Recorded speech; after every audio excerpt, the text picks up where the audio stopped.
Yeah, this is the last session in this series to do your practice and hopefully use some of these fantastic techniques in the Vigyana Bhairava.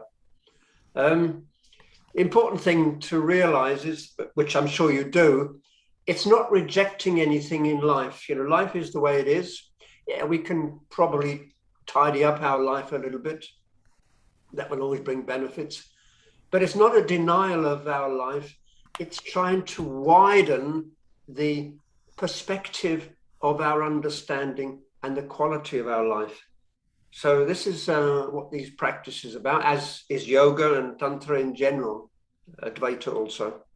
So these practices, they're ways of taking us away from our habits, and main habits would be constant thinking.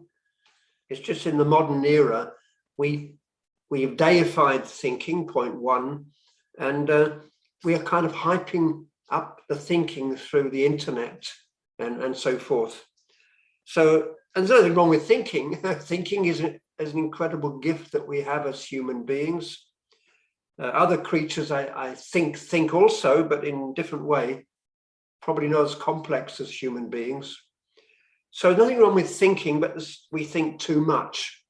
And we kind of dedicate so much of our attention into thinking. And of course, perception through the five senses. Now, these are all extraordinary tools, actually, that we have to live our lives fully and creatively. But the trouble is, we get hooked onto this particular perspective, namely what we perceive through the five senses and our thinking. And these practices are trying to not deny these things, but trying to widen our perspective. And of course, to get an appreciation and insight, an indisputable insight into the reality behind our embodied personality. And you, Dharana 21, contemplate simultaneously on the spaciousness above and below the body, aided by the energy which underlies and yet is independent of the body, become free of thought patterns. Take a comfortable position and close your eyes.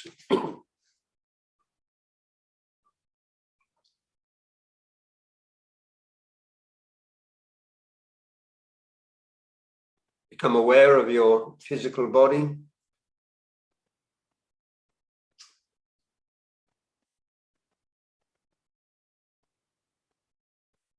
The contact with the ground.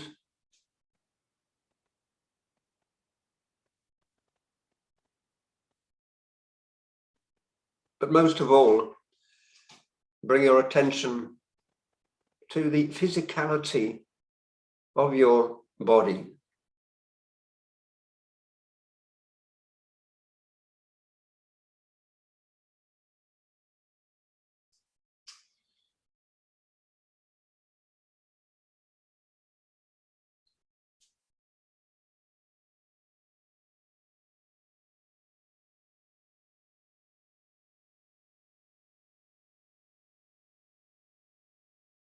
And imagine that above your body, there is space, which there is, of course, we know it. But try to feel it. Try to feel this space above your body.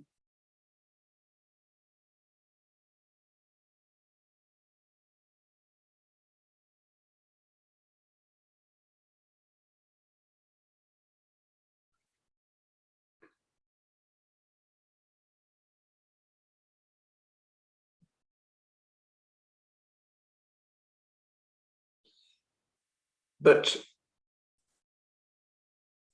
try to get in touch with the sense of space. Because as we always say, there is an inner space, and it's in this inner space that we can start to open up to deeper understanding,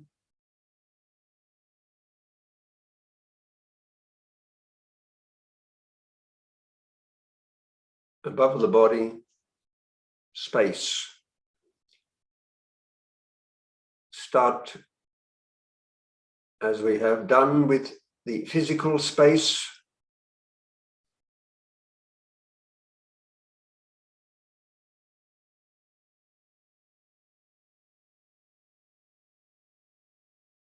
and because your eyes are closed, being in touch with the sense of space.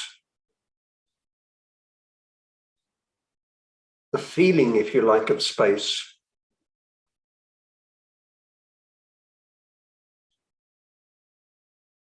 Above the body.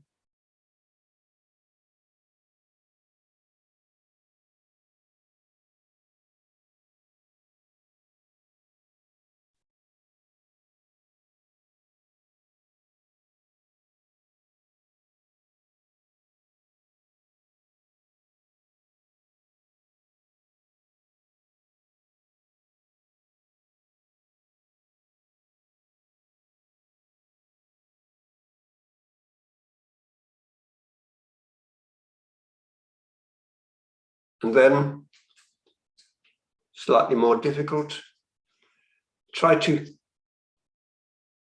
imagine space below the body.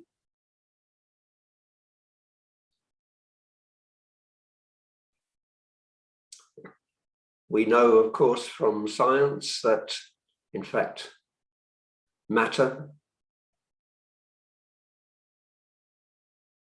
is, in fact, on anatomic level, mostly, predominantly space.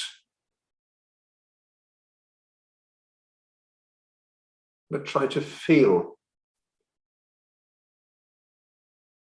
space below the body.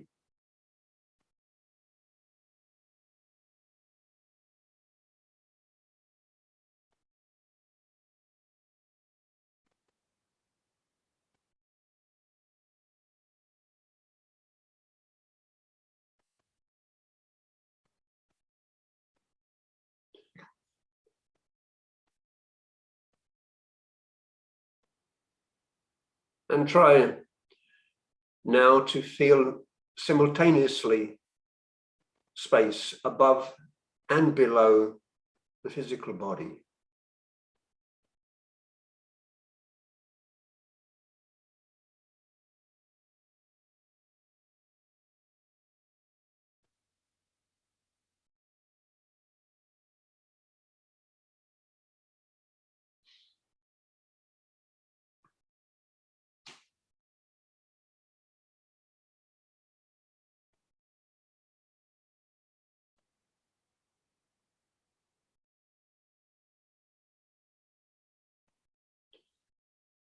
And as the text of the dharana says, try to bring and appreciate energy.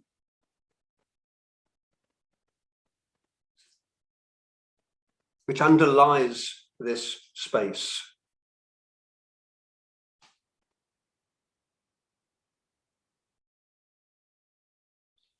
It's not the kind of energy that you get through action,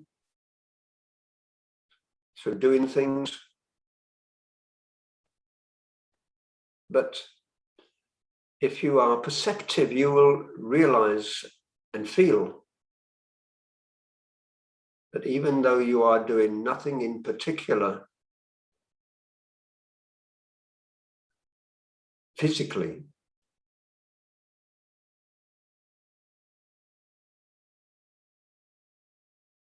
that there is energy underlying this space above and below the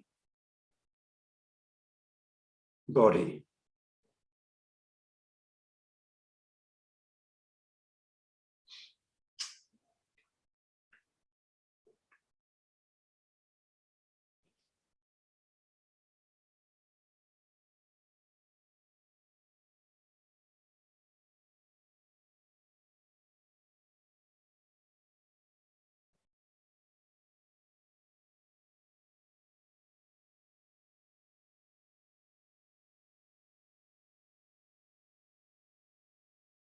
It's very subtle, but it is tangible.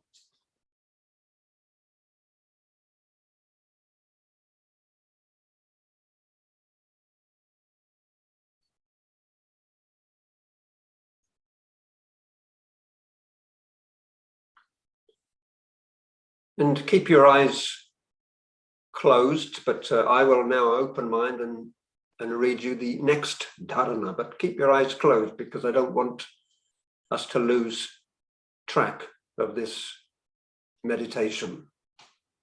So the next dharana, number 22, goes as follows.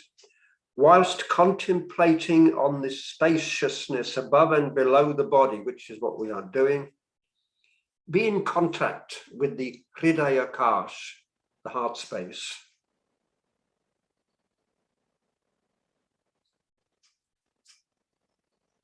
From this arises the state of no thought, and therefore realization of that which transcends thought. So let the practice continue.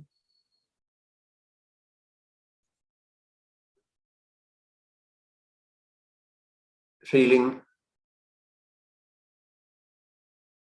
the spaciousness, the space or spaciousness above and below the physical body.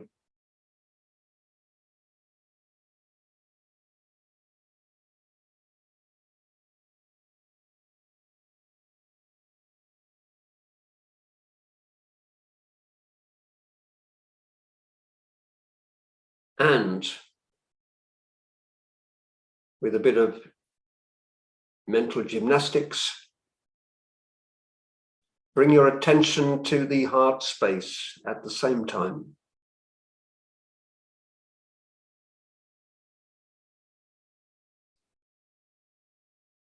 There is space below and above your body, which you are feeling or imagining or in contact with, and at the same time, the heart space. The space in the chest.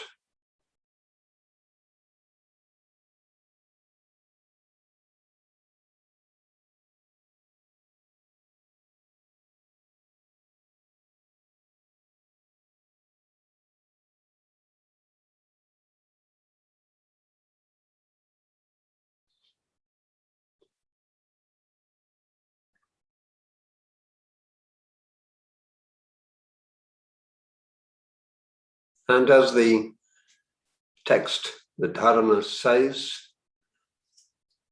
from this can arise no thought, the state of no thought.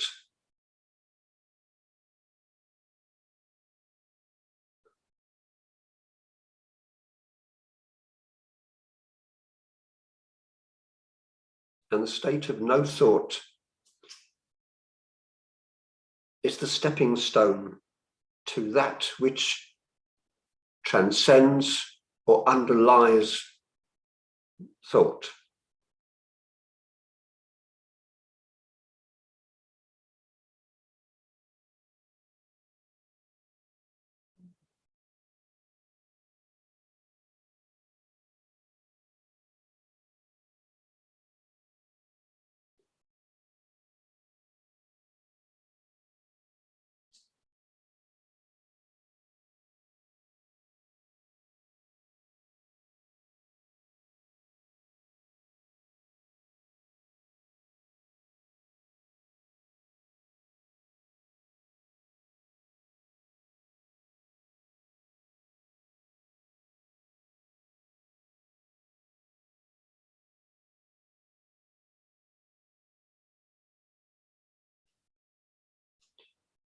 If you find it easy, then of course you continue the feeling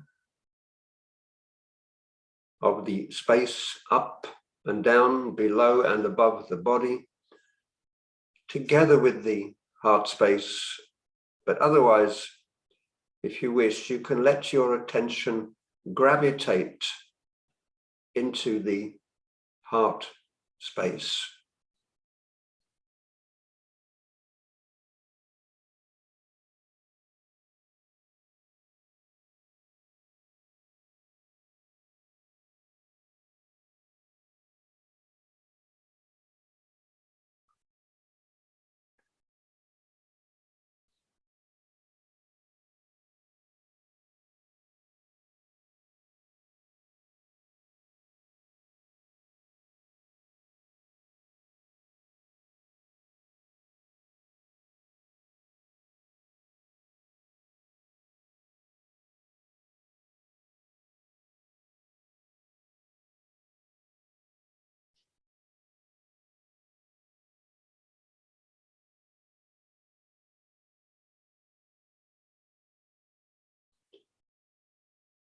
And you can continue. It's a nice place to be, actually, just absorbed in the heart space. And you may have noticed from your practice that, in fact, when the thoughts subside, then we have this feeling of joy, meaning, exhilaration, relaxation.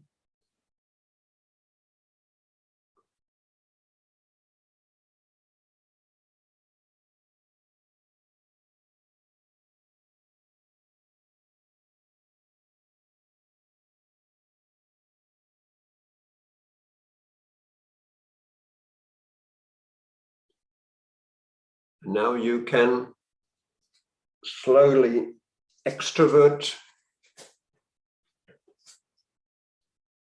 starting to bring your attention to the surroundings.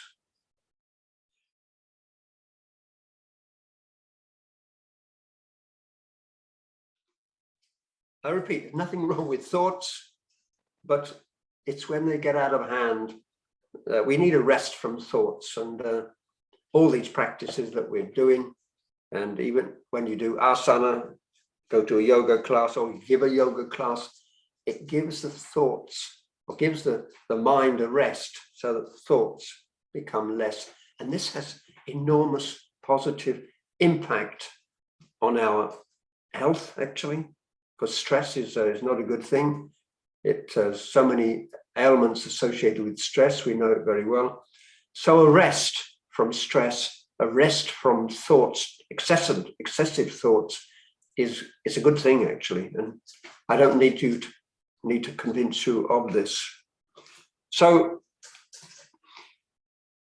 a subtle fire burns away turbulent thoughts, and there is absorption in the heart of spaciousness.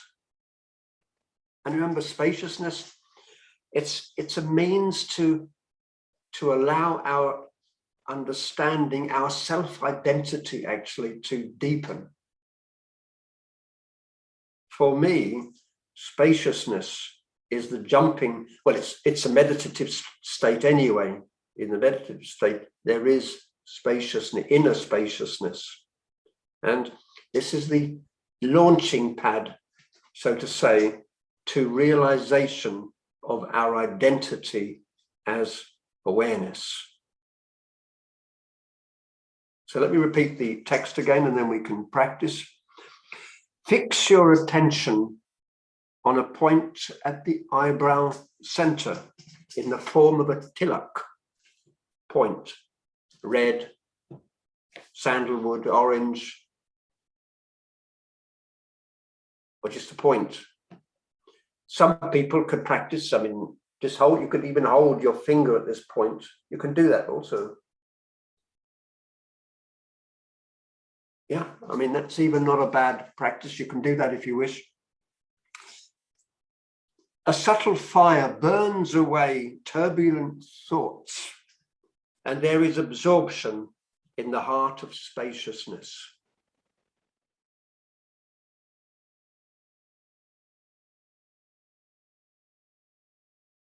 Close your eyes. Bring our attention to the eyebrow center.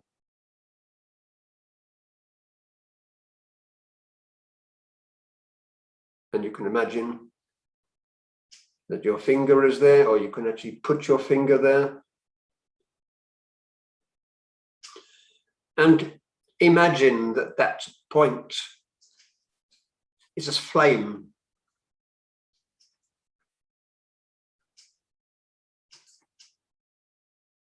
A subtle fire burning at that point.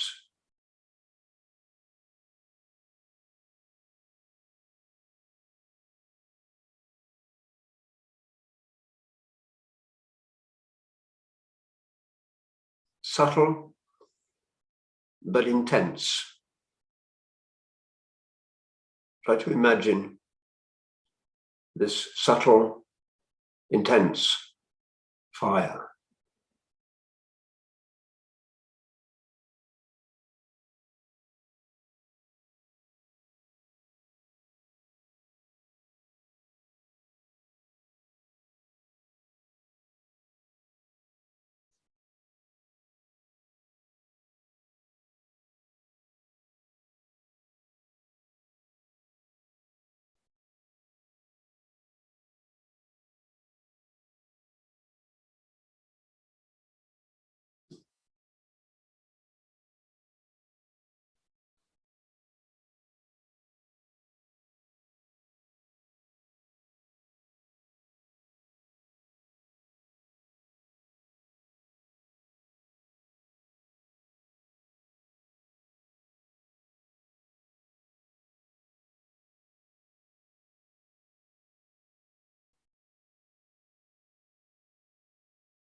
And this fire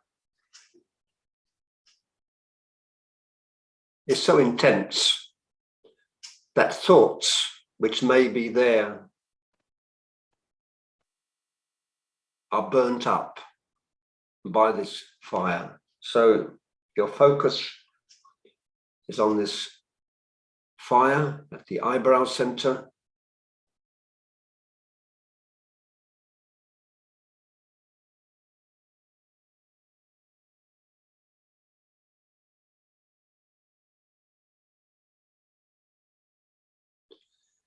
And any thoughts, this is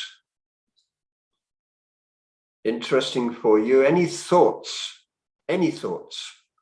which arise, see them get frazzled, burnt up by this fire.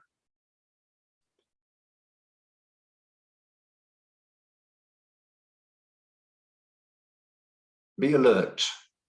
Any thought which may arise, don't let it go anywhere, just allow it to be burnt away, burnt up.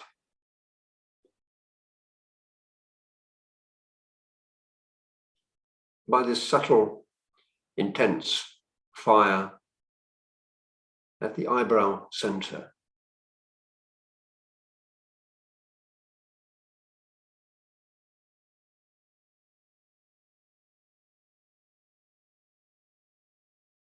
It's something like you're sitting in front of a fire and you throw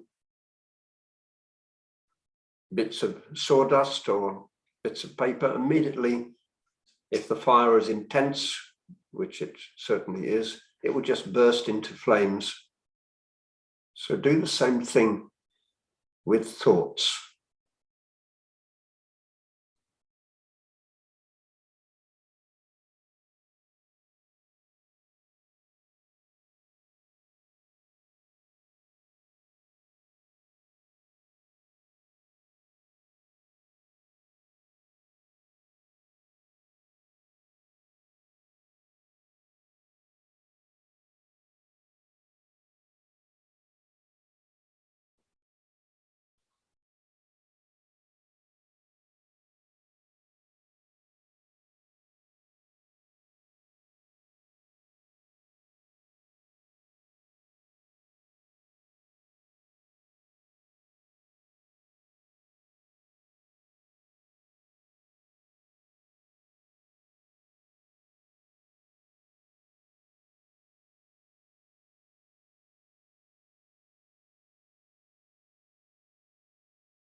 And if you do this after some time, then there is this sense of spaciousness. So allow the fire to subside and just be absorbed in spaciousness.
Remember, you're not expecting anything, because expectation somehow brings in concept.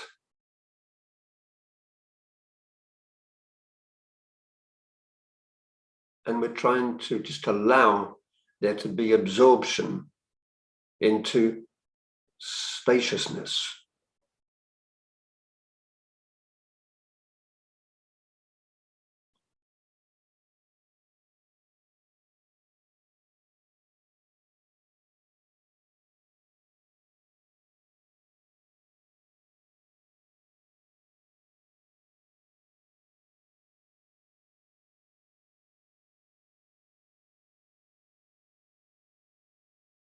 We are just kind of hanging out,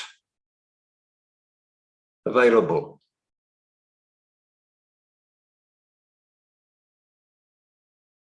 Available to what is.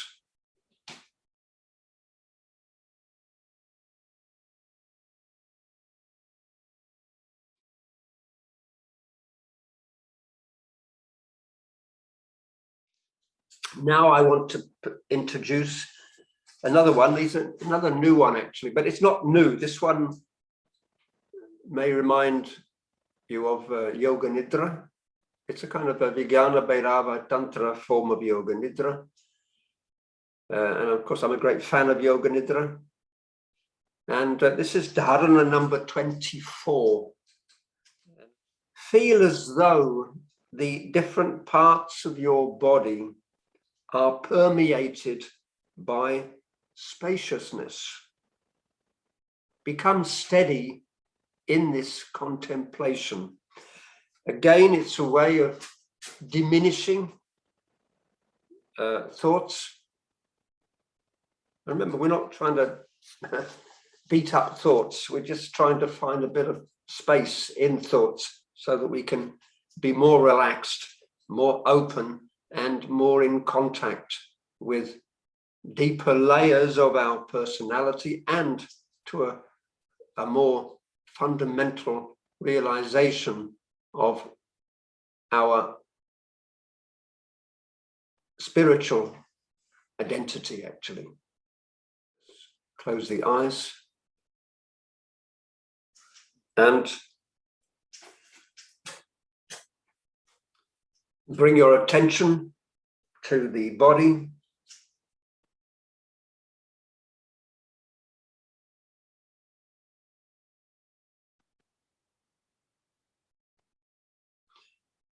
And starting with the right hand, try to feel that your right hand is permeated by spaciousness.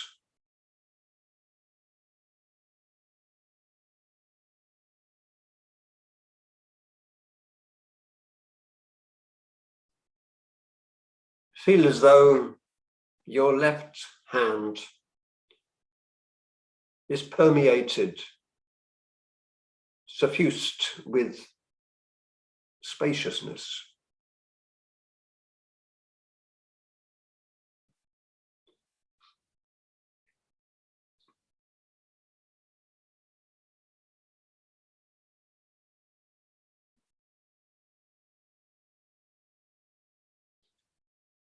Bring your attention to your elbows.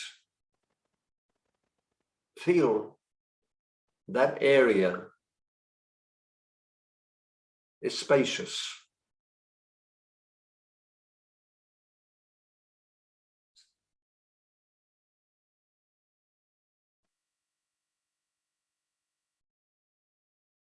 Left elbow permeated by spaciousness.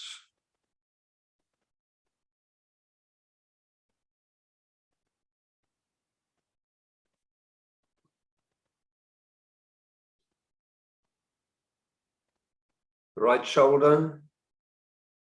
Bring your attention to the right shoulder. Feel as though your right shoulder is permeated by spaciousness.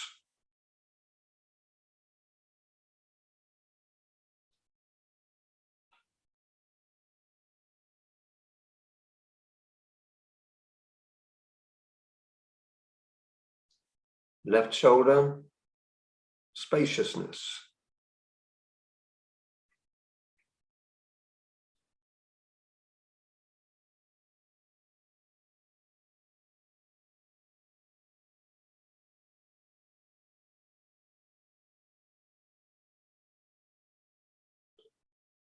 Right side of your body, spaciousness.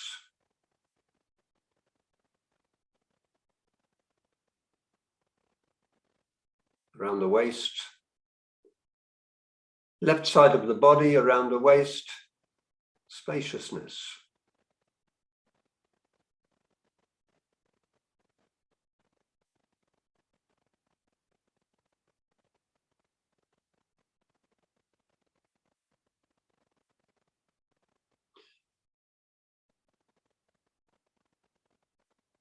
Your right thigh, spaciousness.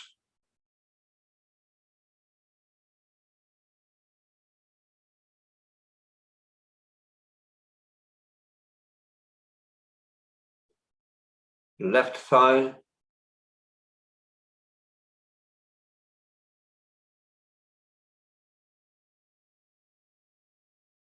Right knee, spaciousness.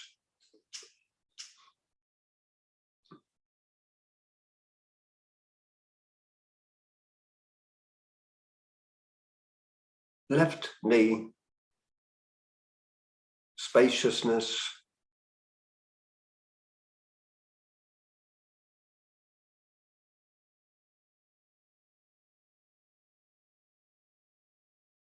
Right foot, permeated by spaciousness.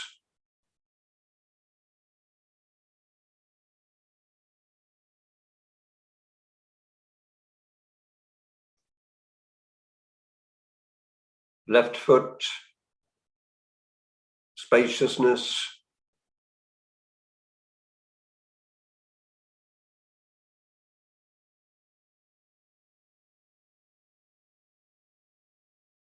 Both together, spaciousness.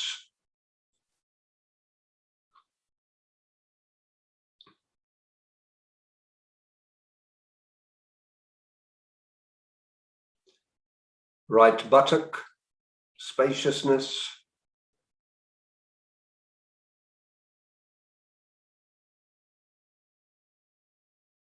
Left buttock, spaciousness.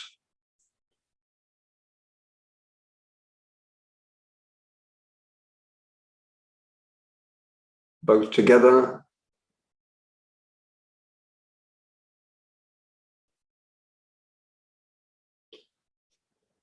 Right shoulder blade, spaciousness.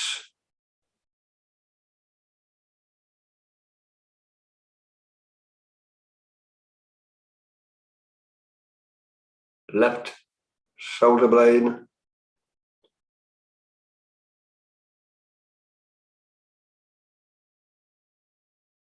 both together, spaciousness.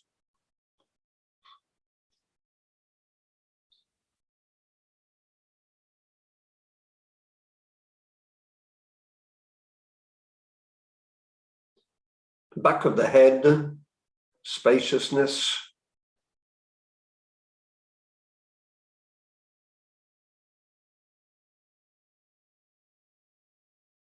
Top of the head,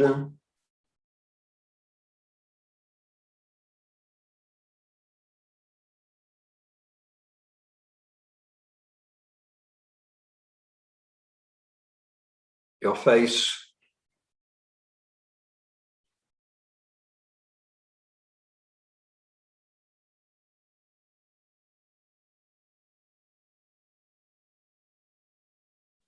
your throat, spaciousness,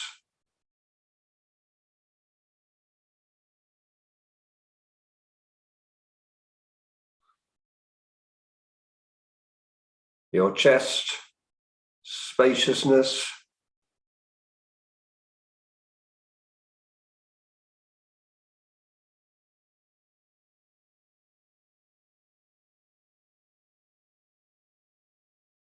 abdomen, spaciousness,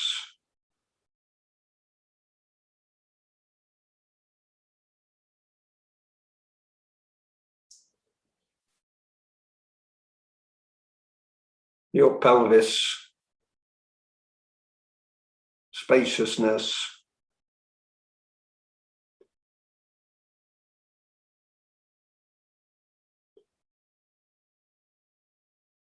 right leg, spaciousness,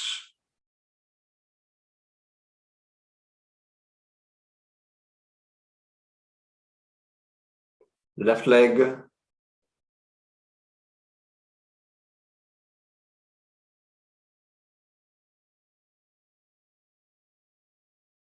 both together,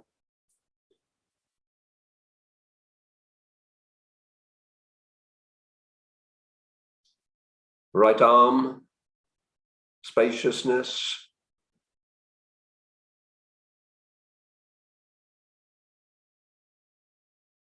left arm,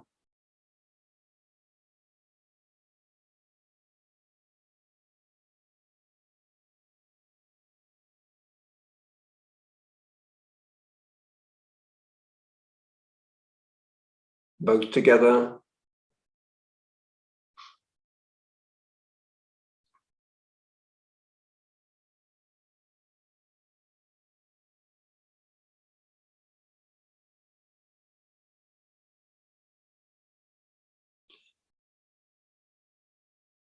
your head, spaciousness,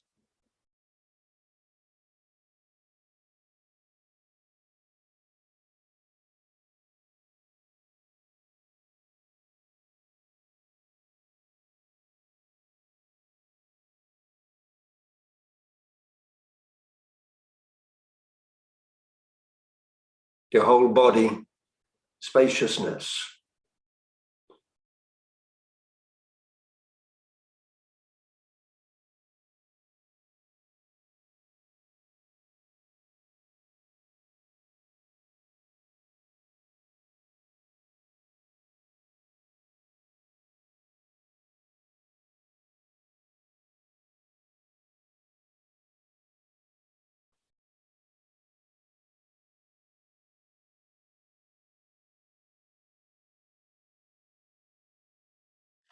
So 12, it's a sweet little one actually. And goes as follows. We did it before. The channel of awareness is situated in the middle and is like a slender lotus stem. Meditate on the spaciousness within to thereby reveal essential being. So, as you all know, I'm sure there's the concept, it is a concept, a model in yoga and tantra, that awareness, flows in the Sushumna, the path, the central pathway. And of course, you have the pathways of duality, Ida and Pingala, which kind of cross it periodically at the chakras, at the chakra points. It's a concept, but it's a very beautiful concept. It tells us that awareness, actually, this mysterious, ever-present thing we can't define, is there on all the different levels of our personality. So that's the meaning of the Sushumna, as it's called. And it's a central pathway. And it's conceptual, but it does indicate. I mean, it's not a channel like this. You won't find a pipe inside, but it indicates that this awareness is present at all these different levels of our personality. And then it takes us onto a strange thing where we go into the lotus stem. Again, it's conceptual, or the water lily stem, as you wish.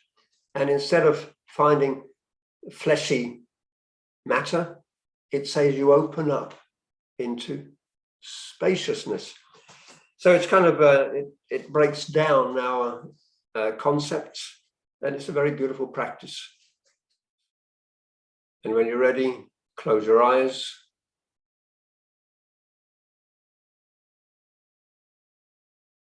And I think this one, the eyes do have to be closed. You can try it with the eyes open, but I think it's definitely much better with the eyes closed. Feeling the contact of your body with the ground.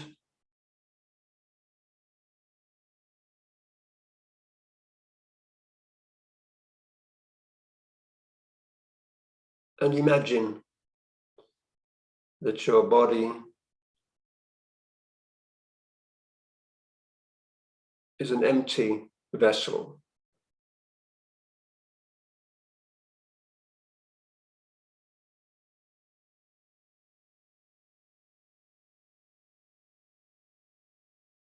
And bring your attention to the virtual space within.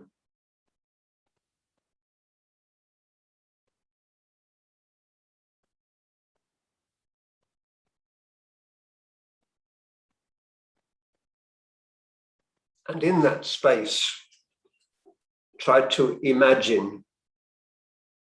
If you can visualize, that's great. If you can't visualize, doesn't matter, just imagine or think of even this lotus or water lily stem reaching from the Muladhara, where your body is touching the ground, right up to the top of the head.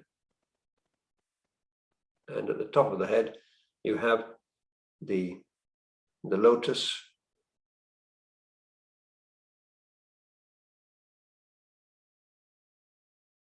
Open in full bloom.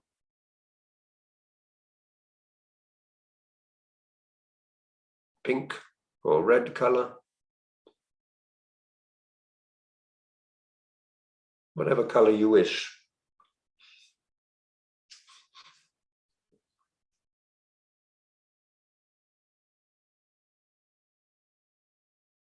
So you are imagining, feeling this inner space within the body. And in the middle, there is this lotus.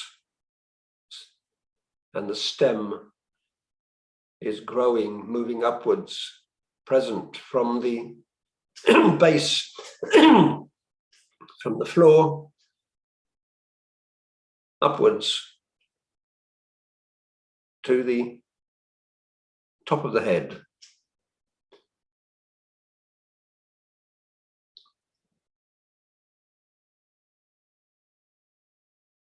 And of course, at the Muladhara, it is the physical body. Awareness is also there in our physicality. In our gender, we are aware of being male, female. We are aware of sexuality. At the Manipur chakra, navel, we are aware of energy, vital energy,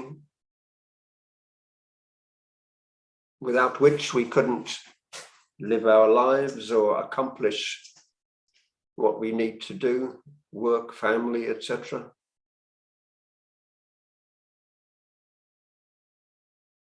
And in the heart space, we are aware of feelings, love, compassion, caring.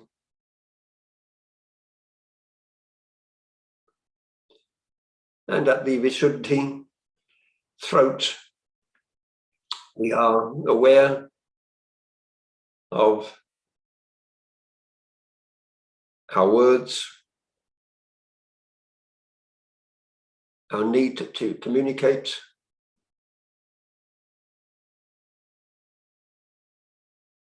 and we are aware also of our aspiration, especially if we practice yoga or any such path. We are aware also of this need to harmonize body and mind so that we can open up to a wider picture. And we are aware of our thoughts. And when we have intuitions, we are aware of our intuition.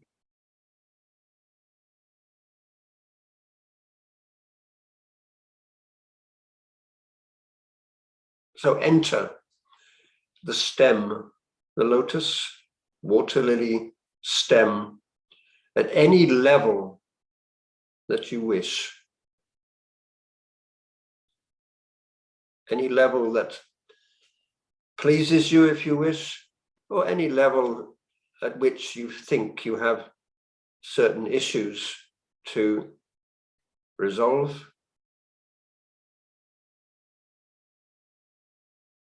So choose the level and go in to the stem.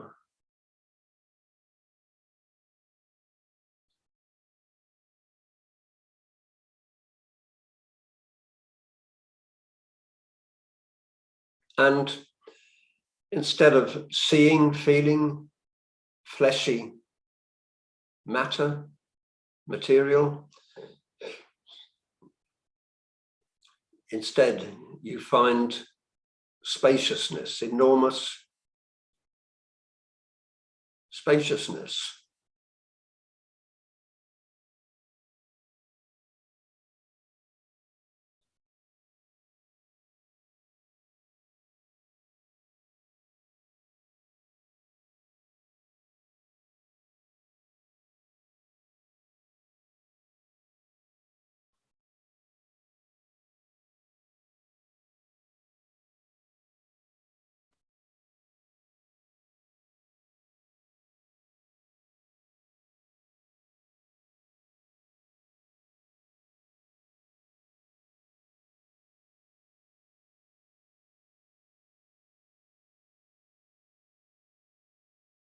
Accepting whatever may arise in that spaciousness. Thoughts, feelings, emotions, memories, visions.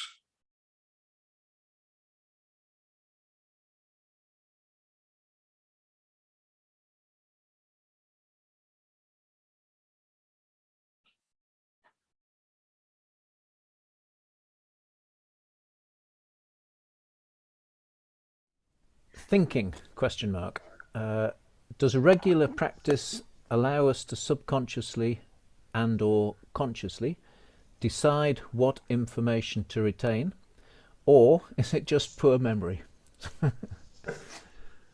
Well, Does regular practice allow us to subconsciously and or consciously decide what information to retain, or is it poor memory? I think, we have access. I don't know where our memory is. I think many people will be aware of this strange conundrum.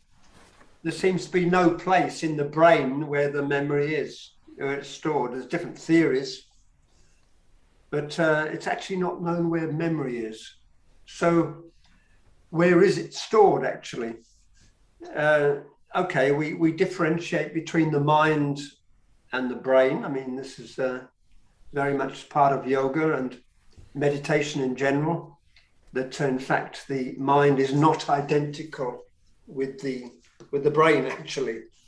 Of course, if we buy into a completely materialistic paradigm, then this doesn't make any sense, because the brain is the mind. But once we loosen up a bit through practice or insight or whatever it might be, we realize that actually the brain is the organizing principle of the body, and the mind is something on a more subtle level. So where is the subconscious memories? Where are they?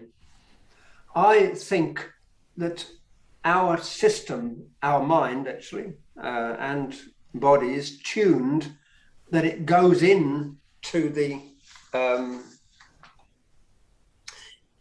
what I would call the Akashic records, or in a loose sense, Carl Jung called it the collective unconscious. Perhaps you could call it the cosmic mind. But there is it's not even a place. I mean, when you use the word place, it's got the wrong end of the stick. Then we're buying into this materialistic paradigm again. It's not a place. We don't know where it is, but there is a place, in inverted commas. There is a deeper level of existence where all possibilities lie, where they are there embedded. Archetypes, like archetypes, they are there. And when the necessity of our life decides, or when we need it, then we tap in to that collective memory, and it comes out. And it's not as simple as now I want the memory of my holiday in wherever it was last year. No, it's not as simple as that. It is partly because we maybe think it would be nice to think of my holiday last year, and we go into that memory a little bit, so we kind of make a choice there. But the actual memory is somewhere embedded deep in the collective unconscious, and we tap into it. Of course, we're continuously feeding into it and taking out of it. It's not a fixed, like a library, it's not fixed. There's constant flow. And so the unconscious patterns which are there, we have access to unconscious patterns. We have access to patterns which are beyond our personality. The subconscious means the personality. We also have access to patterns of thought and experience, of course, which are beyond our personality too. And that's what happens in dreams even. We access dreams, and some of the stuff concerns us as individuals. And a lot of it has nothing, seemingly, as far as I understand, has nothing to do with what we are as individuals. It's stuff that we are somehow catalyzing or picking up from the collective unconscious. It is my belief that nothing is ever destroyed. I believe the conservation of energy applies also on all events that have taken place in the universe ever since it started, if it ever started. More and more, I think it never did start. I think it's a continuous, infinite process. And more I'm getting feedback that this Big Bang theory is not correct. It's based on false premises. And so the possibility is that we live in a universe which is infinite in duration. And even duration maybe is not the right way of putting it. We live in an infinite universe, that's more and more what I am feeling. So nothing is destroyed in this paradigm, and what I really feel, the potential of what has happened in the past, the potential of what is happening now, and the potential that will happen and can happen in the future. It's all already there, embedded in an archetypal form. It seems quite extraordinary, but then the fact that we are sitting here, living creatures, is also extraordinary, actually. So what happens is you're in a situation and a memory comes, and it's our personality that that catalyzes it or catches it or predisposes that memory, that thought, to come into us. And then, when thought comes and thought disappears, feelings come and go. So it's not, it's a situation that we find ourselves that predisposes us to certain thoughts, subconscious, unconscious, whatever they may be. And the thing about the modern life, as I've said it so many times, is that our lifestyle is so intense, most of us at least, that we are kind of downloading all these thoughts, all these memories, downloading them at a furious rate. This causes us problems. And also our sense of ego, our sense of ego, really. What is important in life, what is not important, obsessions even, all these things also predispose us to downloading thoughts, feelings, emotions. So in yoga, we're trying to loosen up our sense of identity, not rejecting. I mean, I'm definitely, I'm a physical body. I'm sitting here embodied. My mind is kind of predisposes it to certain ways of thinking based on experience, but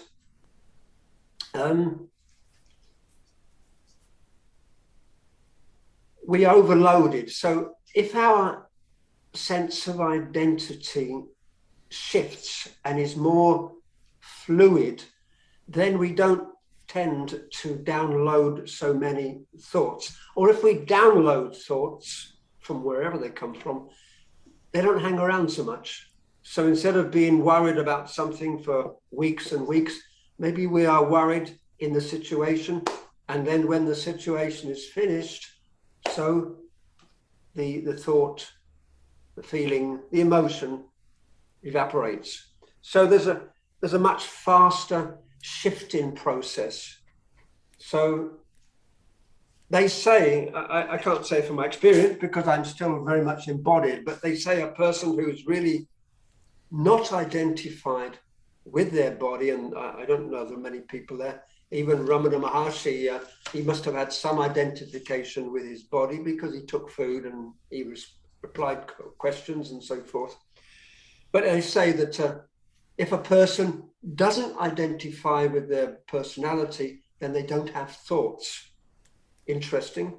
It means really that there's nothing within them to download these thoughts, feelings, emotions, etc. So it's the conditioning of our personality that predisposes us to holding on to thoughts. And I've seen that in my life. I know in the past where certain things I was hooked on certain concepts. I was hooked on certain things I didn't like or like. I mean, it's still there. I'm not free of likes and dislikes.